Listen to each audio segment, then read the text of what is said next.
Check, check. All right, sounds good. So welcome everyone.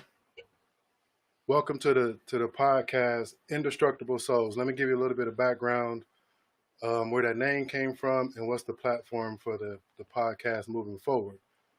The name Indestructible Souls comes from the Public Enemy song Brothers Gonna Work It Out. We need a piece of this rock or gold of indestructible soul. And for years that term has always resonated with me.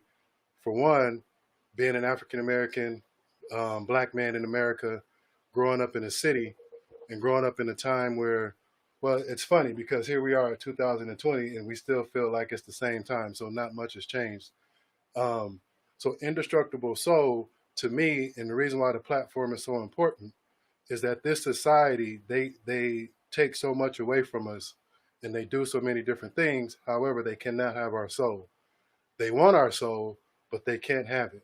And so there's so many things about us. They can lock us up.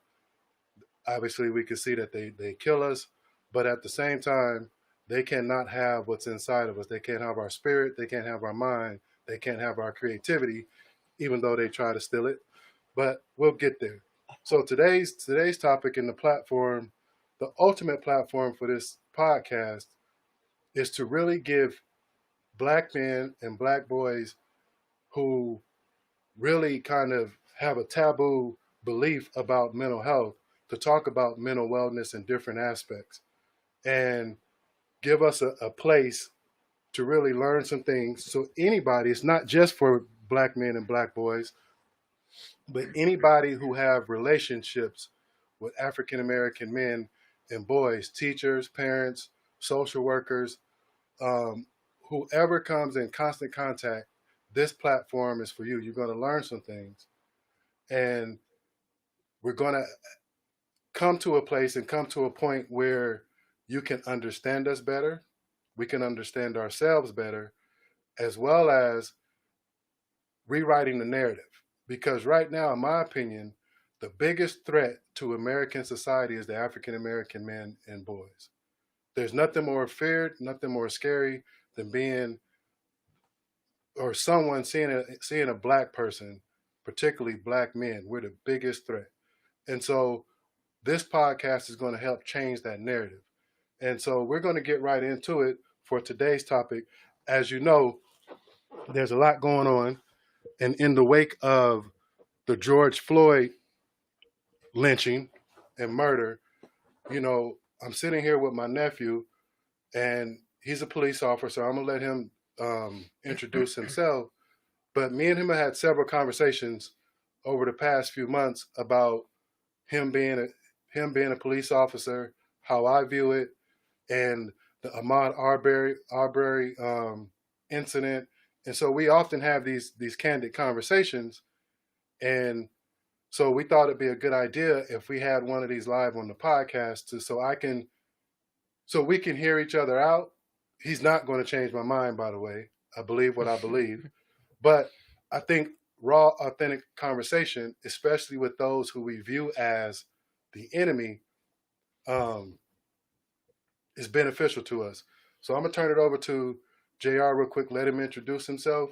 And let me say this, by no way his views or my views direct, or however you say that, on the department that he works for. This is his personal views as a young man.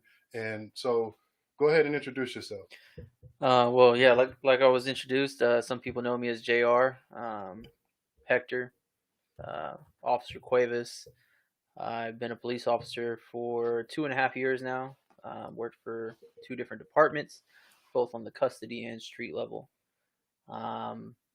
Basically been a police officer for, like I said, a little bit around 2.5 years. Got into the game of law enforcement a little bit late. I was probably about 27 when I entered the academy.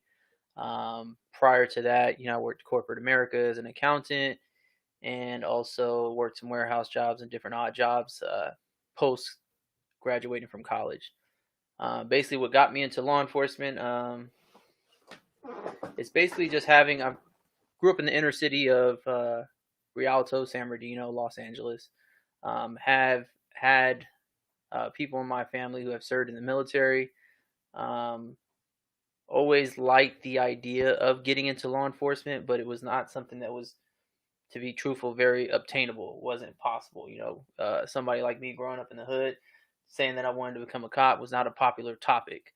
And it wasn't something that seemed like it was something that I can capture because I didn't see anybody that looked like me patrolling the streets that I grew up in. So even if I had those questions as a little boy, there was nobody to really answer those questions. I didn't have a blueprint, didn't know about an Explorer program, didn't know about any of those things. It was just basically just a thought, a little kid wanting to obtain a goal and didn't really know how. So let's just cut right into it. So being African American, biracial, and wanting to be a cop, and when you decided to make that decision, did you get any backlash from your family or friends? Oh yeah, I definitely including me. Definitely got a lot of backlash. So for me, the type of person I am, I definitely like to hear the thoughts and just really just the questions and concerns of the people that I care about most. One of the biggest people who didn't want to accept the fact that I wanted to get in law enforcement was my wife. Okay. She was not for it, didn't want to hear it. So your wife being my niece, do you know her heritage and her family history when it comes to the police? Most definitely. So kind of getting right into it, and it's not to cut you off, but I think it's a good segue, is that for the family that you married into and being active in the city of San Bernardino, we've often had run-ins with the police. And my grandmother, who was a former city councilwoman, had one of her agendas was to fight police brutality. And anybody who knows the history of San Bernardino knows that on the west side of San Bernardino, often white cops from the other side of town come to the west side, and there was always constant police brutality and things like that. So Mia, in the sense of coming from that heritage where we've always had this adverse relationship with law enforcement. For us, they're a necessary evil. And so what do you think about that? I think that there's some validity to that. For someone to have events that occurred in their life that's created that reality for them to feel that way, I think they have every way to feel that way. So what did you say to change her mind? I didn't change her mind. Okay, so she's not okay with you being an officer. Now she is 3 years later. Okay, and how did you get to that point? Basically, we had to have a conversation with her to basically remember who her husband is, remember who she married, and ultimately know that this was the calling on my life that I needed to follow. Okay. And just with fasting, prayer, continuous conversation with other people around us to look at things from different perspectives, and her just being okay with the idea that she trusted me, that I was getting into a realm, right, that wasn't popular, that I was going to lose some friendships, that I was going to get some backlash from it. She was okay with allowing me to go into what the calling was for what the calling was for in my life.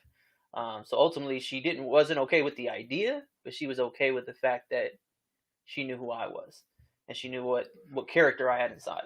Okay, so here's my fear, and I get that character. So you're 2 years plus into being an officer, and what happens 10 years from now? And here's what I mean. Here's what I mean by that. I think there's a lot of well-intentioned officers, white or black, that go into law enforcement with good intentions.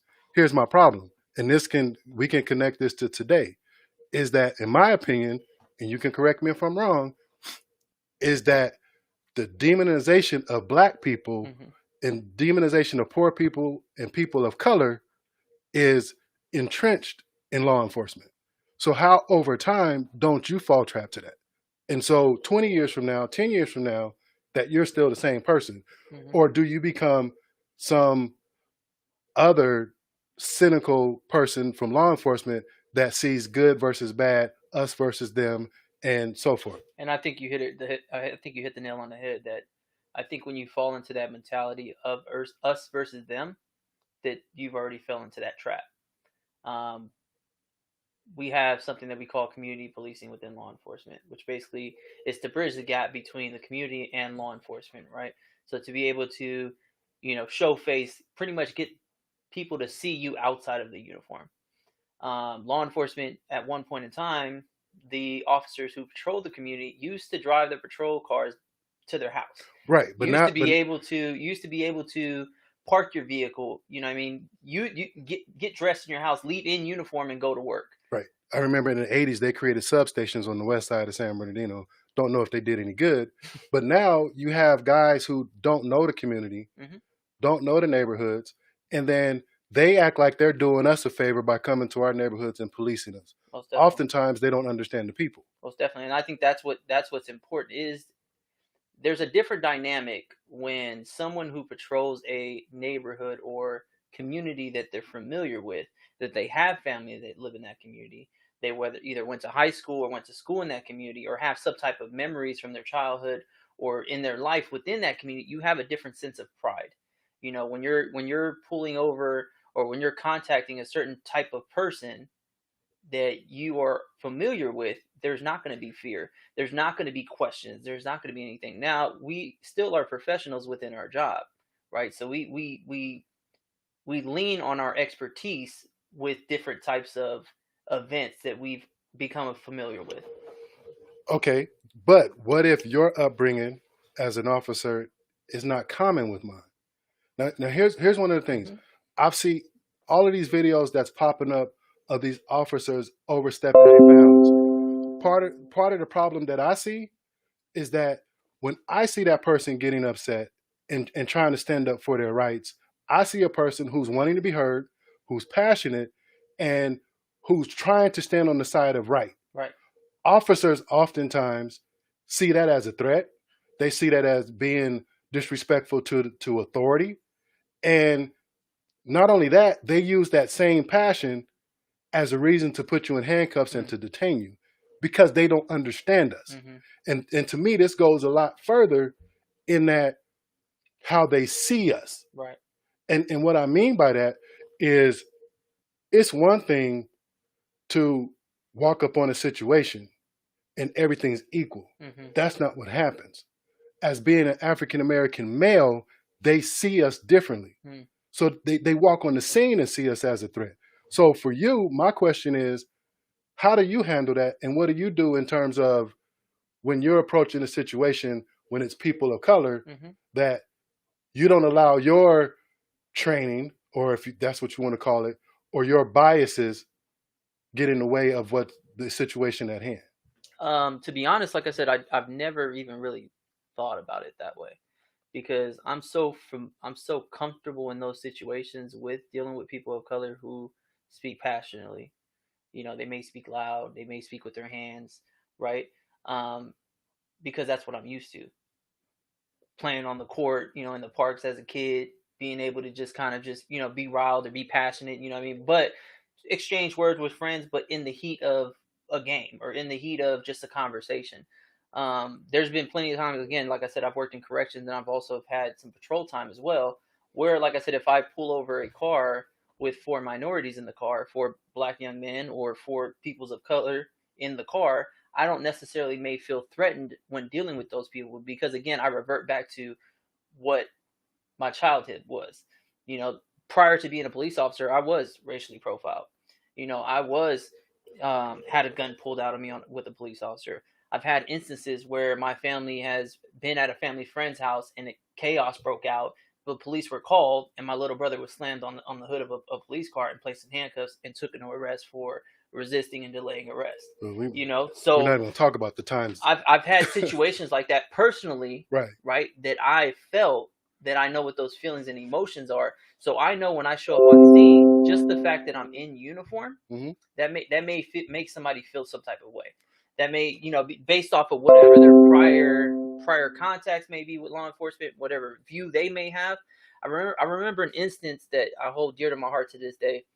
That prior to even me being a cop, I used to work in property management, and I remember showing this apartment to this black family, and this 3-year-old walks up to me, and she says, "Are you the police?" I had a shirt and a tie on. Okay. And that was it. And it mind boggled me that a 3-year-old already associate shirt, tie, police. Absolutely. So based off of just her, maybe in her lifetime, she's probably had detectives in her house. She's probably had somebody where in her mind she's already associated shirt and tie. Right. And so for most black boys and black men, we already have an association with police officers by the time we have to encounter police officers in the street. So let's cut to it. Let's talk about George Floyd. As an officer, when you see that video,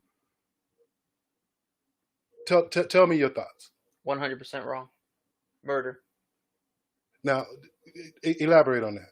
So I see that situation when I watched that video, and I've watched it multiple times, prior to even knowing the backstory of it, it seemed revengeful.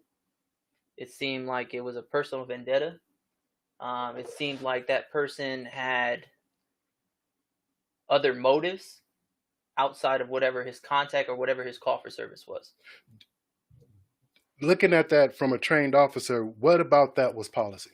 Was anything Nothing. about that about policy? That was 100%. And again, not knowing whatever that agency's policy is, but across the board, very uniform-wise, that would have been outside of policies that I'm familiar with. And would it have been okay for another officer to tap him on the shoulder and say, "Get up"? 100%. And why do you think that didn't happen? In your opinion? In my opinion, a lot of officers or even just people in uniform can fall victim of not being able to speak up because they, one, feel that they're not the senior officer on scene, or they may feel that they're not in a position to speak up, whatever reason that may be. Right. So, but if you look at that video, and if you look at that officer, don't know his name, don't want to say his name, and even the Asian officer that was on watch keeping people back, he was in enough control. And the thing that bothered me the most, he was in enough control that he could have turned around and said, "Let off." But he was too busy worried with the crowd. But here's the thing that haunted me. He, at that point, he did not see George Floyd as a human. And he kept telling people, "This is why you don't do drugs. This is why you don't do drugs." As if even if he was on drugs, he didn't deserve that at all. 100. And so what I see is four people. Just if a gang, if it's four gang members and one person shoots, they all go to prison. I think they all should go to prison. So in terms of when you look at that incident, just the pure, like, that officer was not worried. Right.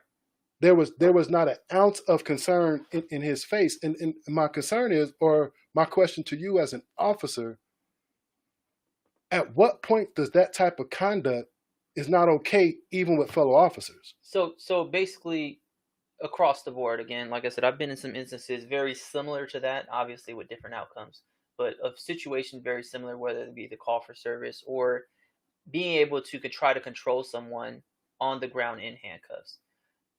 Rule of thumb is, if someone's in handcuffs, basically, if there was a fight or if there was some type of pushback or resisting, right? When someone gets in handcuffs, you basically have that person in custody. Okay. Now, there can be some instances that someone in handcuffs can still be considered a threat, right? Due to either their feet or even just person. But he had three people pinning him down. Most definitely. I'm just saying, just hypothetically, just across the board, someone in handcuffs could still be deemed a threat. Now, their threat is minimized because they have their hands behind their back and they're in handcuffs, but they can still be considered a threat nonetheless, right? Someone can still spit on you, someone can still kick you, right, whatever it may be. He's face down pissing on himself under a tire. He's not a threat. Again, I'm just saying, I'm not even talking to the situation yet, right? I'm just saying across the board, right? Someone in handcuffs can still be there. So therefore, when you're dealing with somebody in that position, you still need to make sure, right? If I don't know if the person, again, this is just me speaking across the board, but whether somebody was searched yet, whether somebody, whether if anything was discarded, basically coming down to an agreement. However, right, it doesn't take 10 minutes to do that.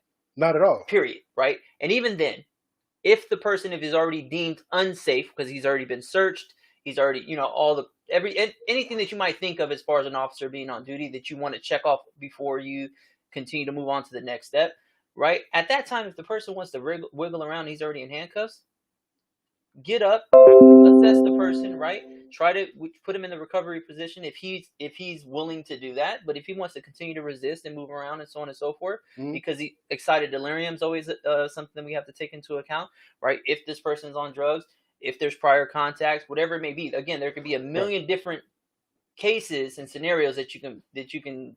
Right. So how did that situation go that bad? The situation went bad because no one took control of that situation besides the person who placed his knee on his back. He was the only one in control. Everybody else was not in control. So, and at that point, why not even a supervising officer comes on scene and takes control? I don't think you even need to allow that. Any officer on scene can take control once they see it go south. Because and again, I've done a little bit of research on it. Prior to in that contact, there was a exchange of conversation. And again, I don't know how true this is or not. This is just an article that I read. But there was a conversation that the officer at his feet asked the officer with his knee on the person's neck, on the neck of Mr. Floyd, to basically say, hey, look, let's go ahead and pick him up or place him in a recovery position because I'm worried about excited delirium. When someone gets in a position or gets into excited delirium, basically their heart rate continues to keep pounding, and then you have other complications that might occur. And at that point, in my opinion, they lost the humanity and did not see the humanity in that man. Most definitely. At all. I agree. And the thing that when you look at a grown man, African American man, I don't even know what the race of the other cops were, but when you look at that situation, and even after he was dead. Even after he was dead. And if you watch the video closely, when the paramedics got there, he checked his pulse, tapped him on the leg, checked his pulse. When he checked his pulse and got up, he already knew he was dead. And the officer still kept his knee on his neck. When they did not rush off and they took their time to get him on the gurney, took their time to get him into the ambulance, didn't turn the lights on, they knew he was already dead and there was no bringing him back. So they could say that bull about he died at the hospital. He died right there in front of America. He was pronounced dead at the hospital. Right. No, I get that. I get that's where they pronounce and they make it legal. Right. But we watched a man murdered on live TV. And, I'm not going to say the uprising and the protest and the vandalism and the looting is okay, but I get it. I understand it. I get it. And I'm old enough to have been around to the Rodney King. And here's the thing. The Rodney King riots happened after the verdict. Can you imagine what's going to happen if all four of those guys don't do prison time or worse? Because in what I see now, let's shift. I'm not even going to go there. Let's shift for a second. Let's bring Kaepernick into this. Does Kaepernick now look like a hero? He was already a hero to me. But how does he look? Because we've had this conversation before. Right. In terms of here we are, and what upset me about that, and I haven't watched the NFL since he protested, and you know that, is that people, for their own reasons, shifted the narrative and tried to make it about the flag, make it about the military. But here's the thing. Black people already got a love-hate relationship with that flag anyway. We don't have no choice other than that flag. But that flag has our blood on it. So we can step that to the side. However, had people took the protest serious then and allowed people to protest, have the conversation, let's have the difficult conversation instead of someone like Donald Trump stepping in, calling them sons of bitches. So in my opinion, George Floyd's blood is on his hands too. And anybody else in the NFL and whatever else that shunned this man for a silent, peaceful protest, which what America is founded on. Right. Yep. Right. But now here we are 4 years later. Surprise. Yeah. What do you think of that? I mean, it's challenging. It's a reality that unfortunately we have to face. Like I said, he's spoke out about it, very articulate on why he was doing what he was doing. But white supremacy changed the narrative. There's no other. I agree. They changed the narrative. Yep. And made it about whatever they made it about. Mm-hmm. Now here we are. It's not just black people out there protesting, Right. and in fact, the protesters and the rioters, African Americans, probably the minority Mm-hmm. in those situations. Right. But here we are, 4 years later. We tried to address it. Mm-hmm. We tried to say we need to have conversation. We tried to say this is an issue that needs to be addressed. This is a part of America's heritage, America's history, when we all know that law enforcement in and of itself derived out of, hate and being an overseer and all that stuff historically. But my question is, for you, now here we are. Out of that movement came Black Lives Matter. Out of that movement became Blue Lives Matter. And in my opinion, that's the antithesis of Black Lives Matter. So now here we are, we're yet at odds again, right? At what point do we get to policy change? At what point do we change culture of law enforcement? And here's what I mean. And we've had this discussion too. I was happened to be Upland. I was in Upland's police department. And we were going for a meeting. I forget what the meeting was. But on the wall is all the old-timey police pictures. In my opinion, they weren't some of them, when you get back into the older ones, they look no different than guys who belong to the Klan standing up in there. And what I mean by that is even when you go back into the heritage of law enforcement, like, at what point do we get policy change? At what point do we change the culture of law enforcement? And I think that, and I was having this conversation with someone the other day, and I was saying that, and I can only speak from the position of, because again, I know that, again, like I said, that people that feel the way that they feel, they have some realities that encourage them to feel that way. That's their reality. I remember being in the academy, and there's a block basically that talks about these topics. They talk about how the Black community looks in law enforcement. They basically had a conversation with all the potential trainees going into a career in law enforcement, and asking them basically what their background was, where did they grow up, and then ask very difficult questions and see how people thought based off of their upbringing, where they grew up, and basically whatever the people they hang around with and all that. Basically anything that would influence their thought process. Okay. The conversations were very tough. You had people who said things that were borderline racist. You had people that said things that were borderline that were borderline bias, right? We basically talked about biasness. We talked about just basically why people thought the way that they thought. At the end of that class, it was very refreshing. It was like an elephant was taken out of the room, because you got to basically really have that conversation in uniform. And in this day and age, most people don't want to have those conversations. Exactly. Now, I tell people that, unfortunately, we see that law enforcement has a lot of flaws. A lot of policies have a lot of flaws. A lot of people have been impacted and have been wrongly accused, wrongly arrested, wrongly treated based off of these flawed policies. Right. But not only the flawed policies, they were applied biased. They were applied unfairly. Exactly. But now I have seen within law enforcement that law enforcement has adjusted and has basically accepted some of these flaws. We're not going to see the result of those changes probably anytime soon.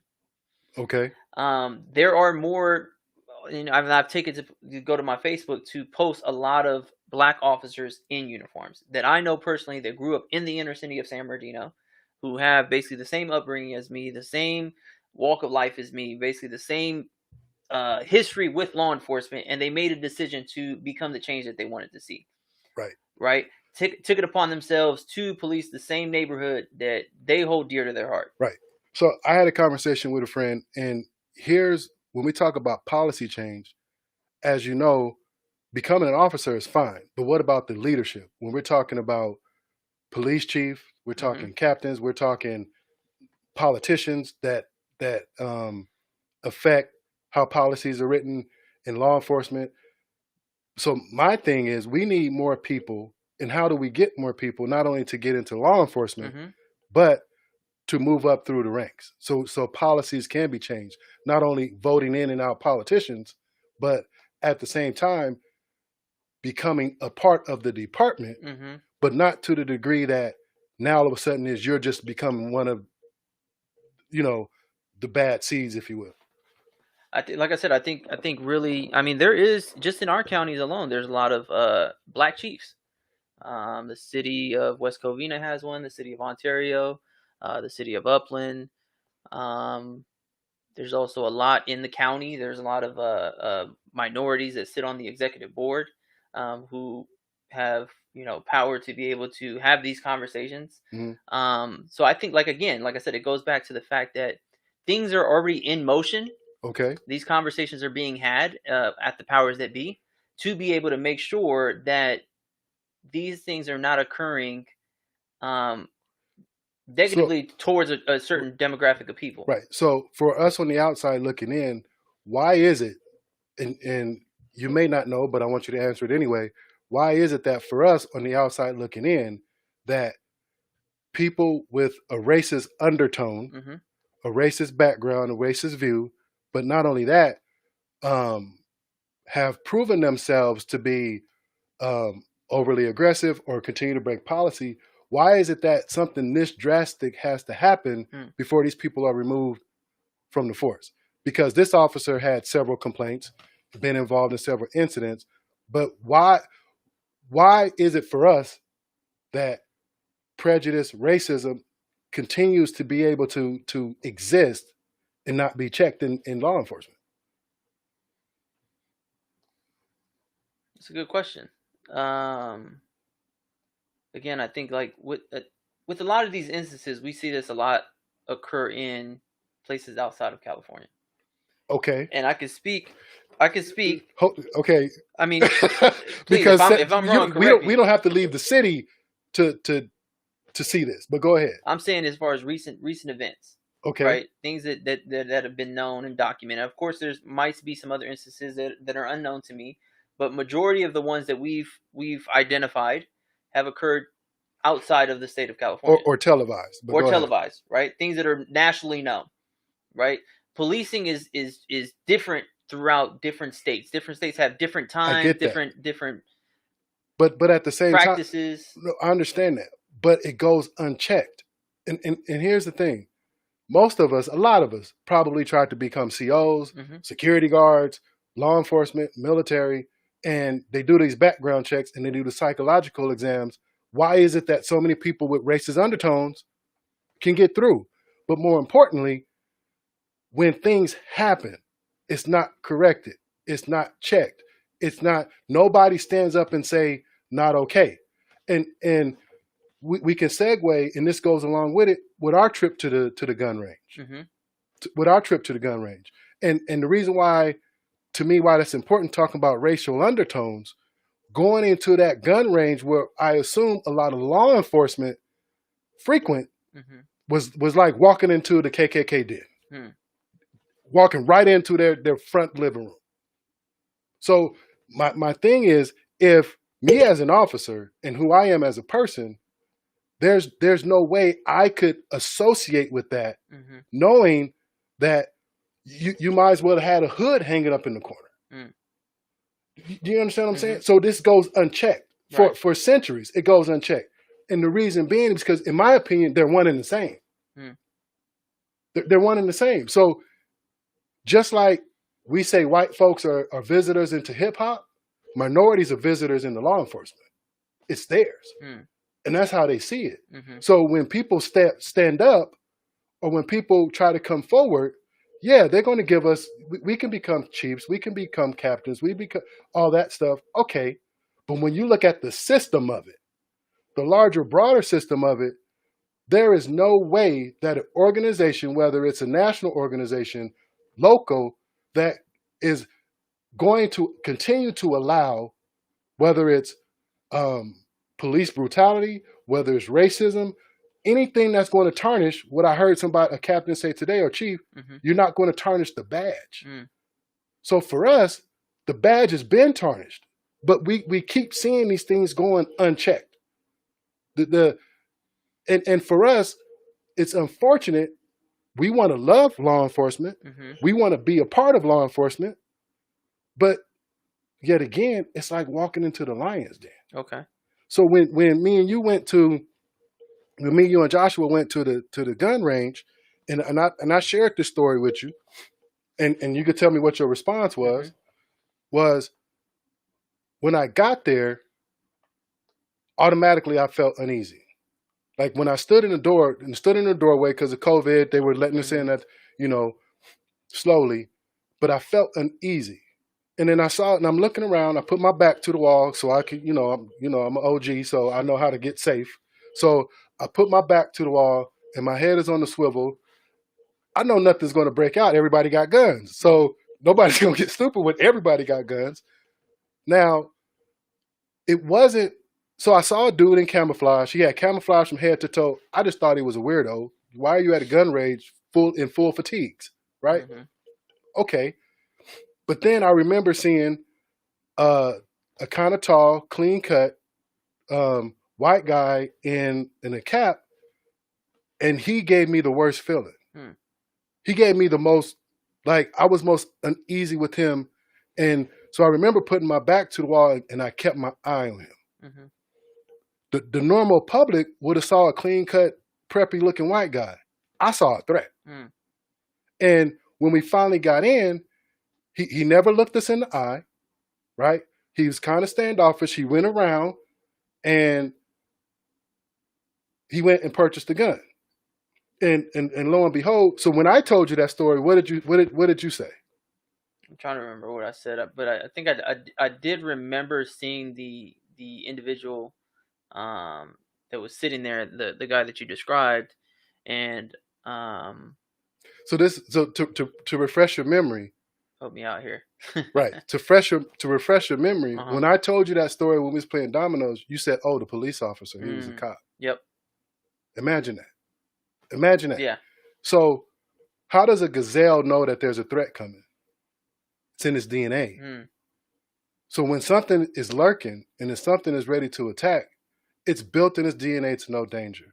When I was at that gun range, even before I got in and saw all the propaganda, I saw, and he was in plain clothes, something about my spirit said he's the threat. He came in, he went around us, and he didn't say anything out of the ordinary, but his aura, his energy said, if I was on the street, I don't have to be scared of the dude in camouflage. I don't even have to be scared of the other people that were there. He's my threat. Okay. But picture that. He's clean cut, tall, had on, some jeans and a hat. But my spirit said, if anything jumps off, watch him. The rest of the normal public or people that don't have my experience is not going to experience him that way. And so the rest of the time I was in there, and I told you this, I couldn't even enjoy myself just based off of all the propaganda that was in there. And so, sure, we stayed, we gave him our money, but on a different day, I would have walked out. But here's what I want you to understand, and here's the point that I'm making. To me, in a situation, the biggest threat in that entire situation was that guy. Where most white people would have saw him and would have thought nothing of it. They probably would have been like, ooh, is he single? Can he date my daughter? Now, here's the other problem. If me and him gets into a conflict and law enforcement rolls up, who's the threat? And there is no mistake in that.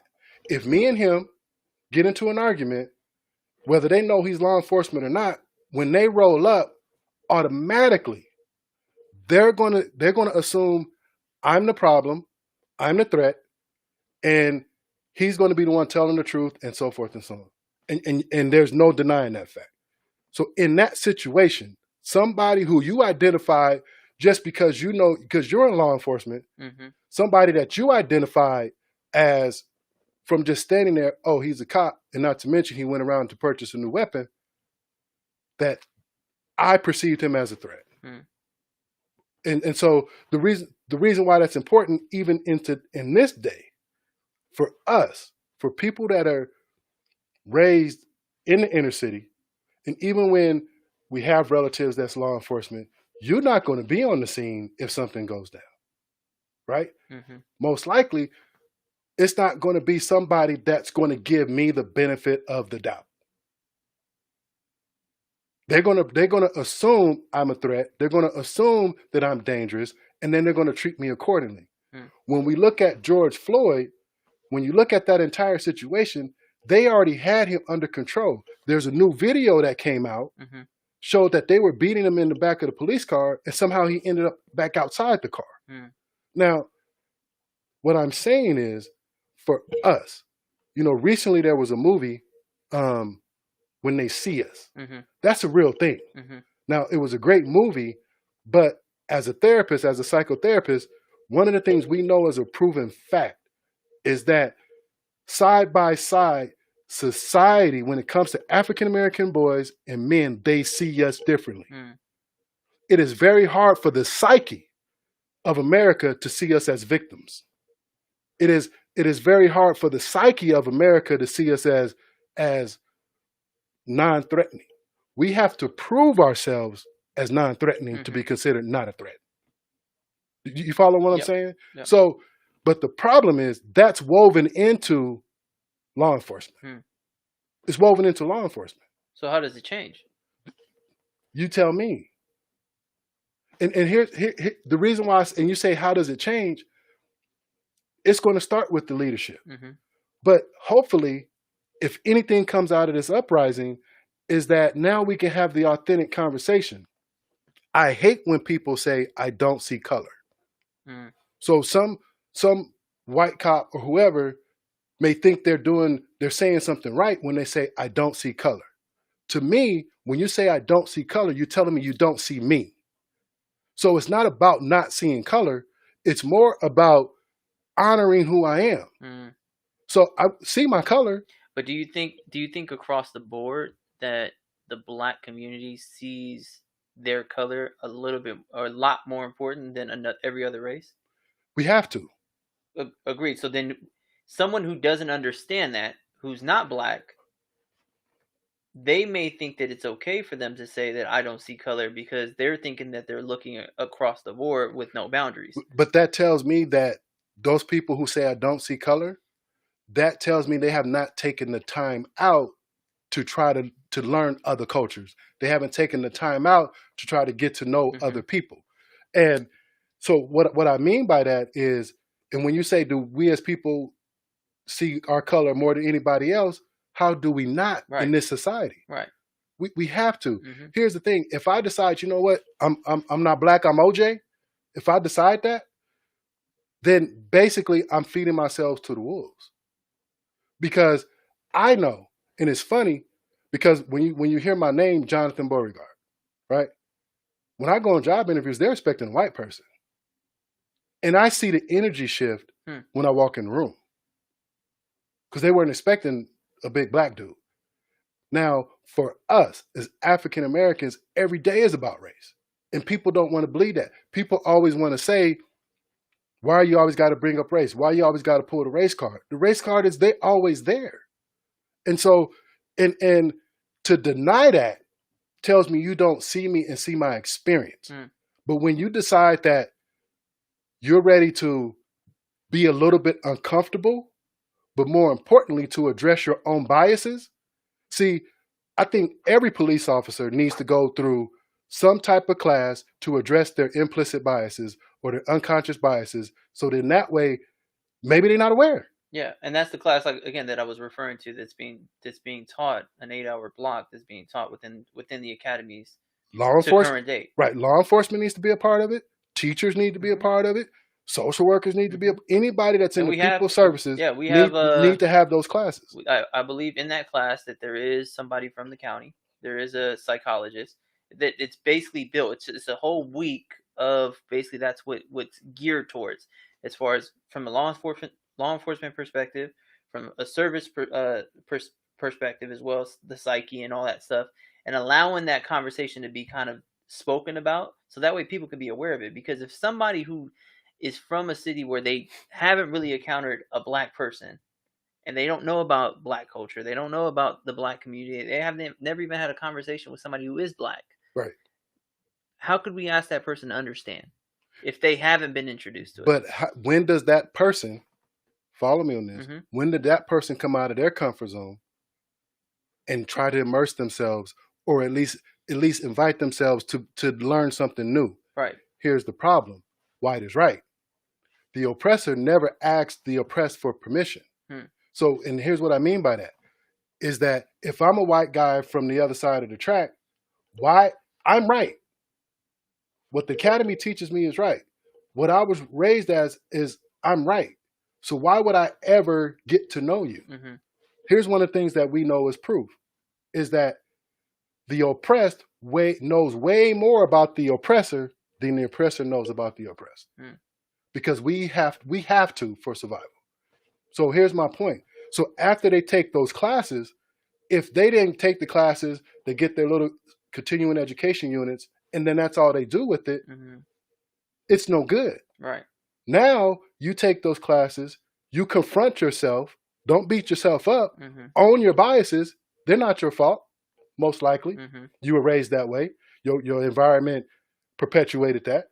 So you're good. Nobody's going to blame you for your biases. We all have biases. So let's get that out the way. Right. But now, if I want to do something about it, and if I want to do something different, now I have to go include myself. When we talk about cultural inclusion, okay, go to an African-American event, go to a multicultural event, but don't just go. Try the food, drink the Kool-Aid, like whatever. Yeah. Be a part of it. Right. But then really challenge others. See, here's the thing. If I'm comfortable with you and then me and you do something stupid and I know I'm going to go unchecked, but if I try to do something stupid and you say, hold on, that's not right. That's how we start to get to change. But the thing is, for people who are in law enforcement, I don't know what psychological testing they do, but if it doesn't address race and culture, then it falls short. It falls short. Because from what I can tell, when I've tried to become a CEO and all this other stuff, they just want to know if you're a liar and you're going to steal some money. It's very rarely about race. Now here's the thing, and they did this study, and we're going to end soon.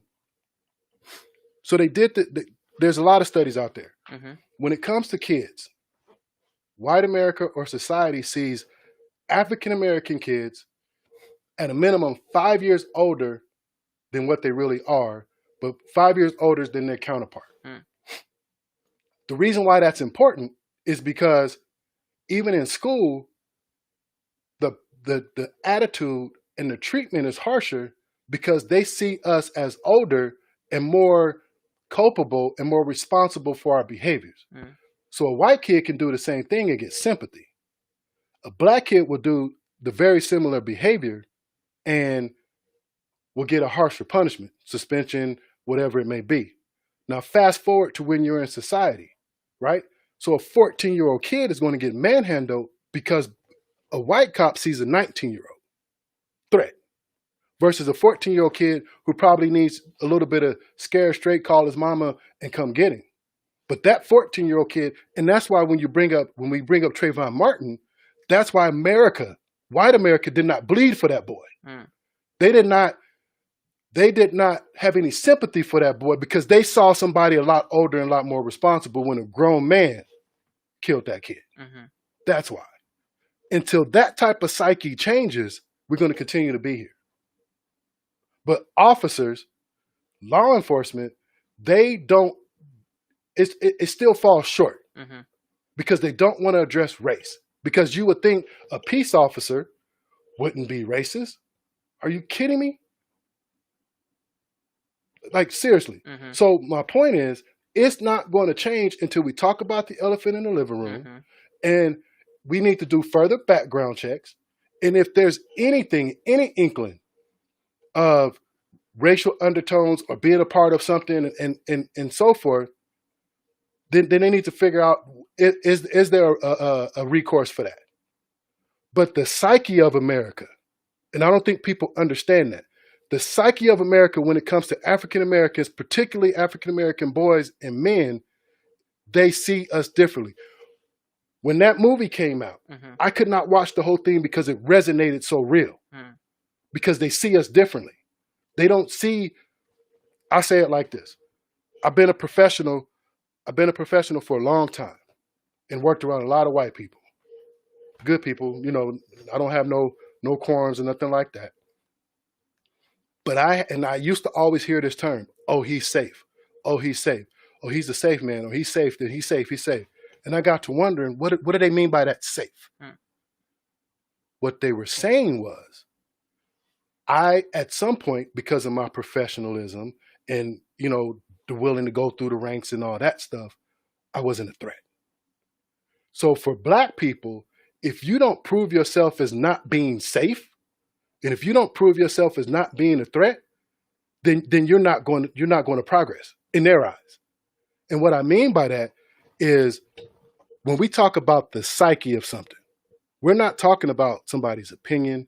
We're not talking about something somebody read or something somebody was convinced of.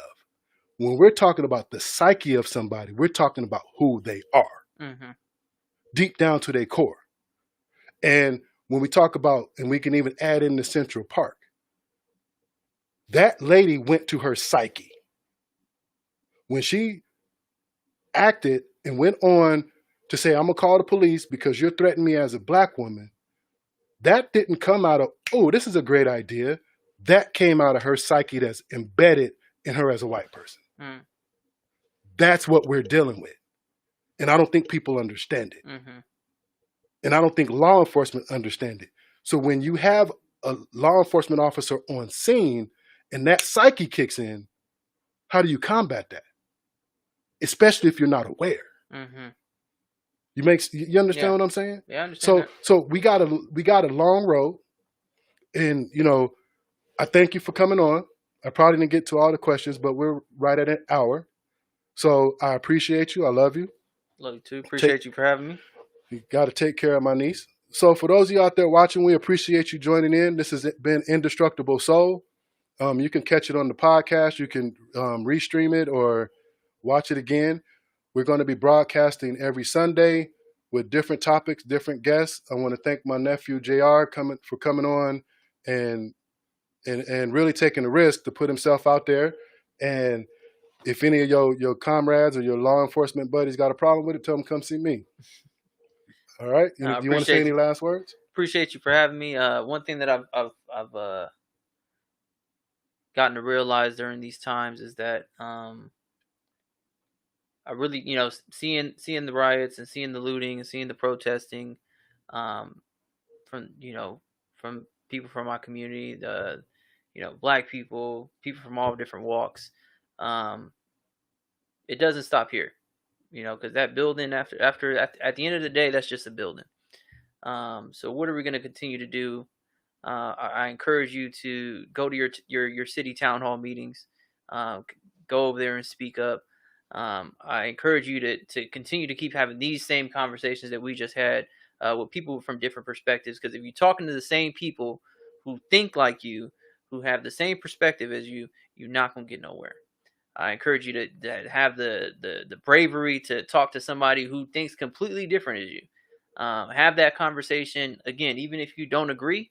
At least be able to be mature enough to have that conversation, so then that way you can maybe see something from a different perspective, because it's going to take all of us.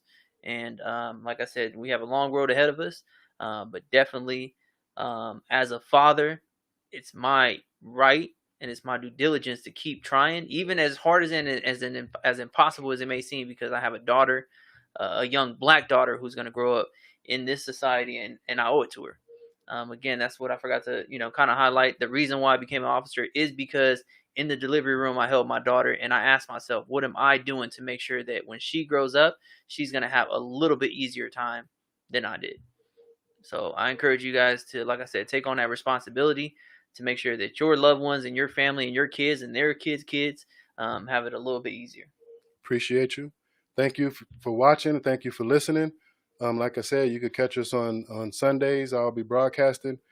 And to all the families out there that's been affected by not only the COVID-19 and the riots, God bless you. Stay prayed up. And we're in this together. So thank you and enjoy the rest of your evening.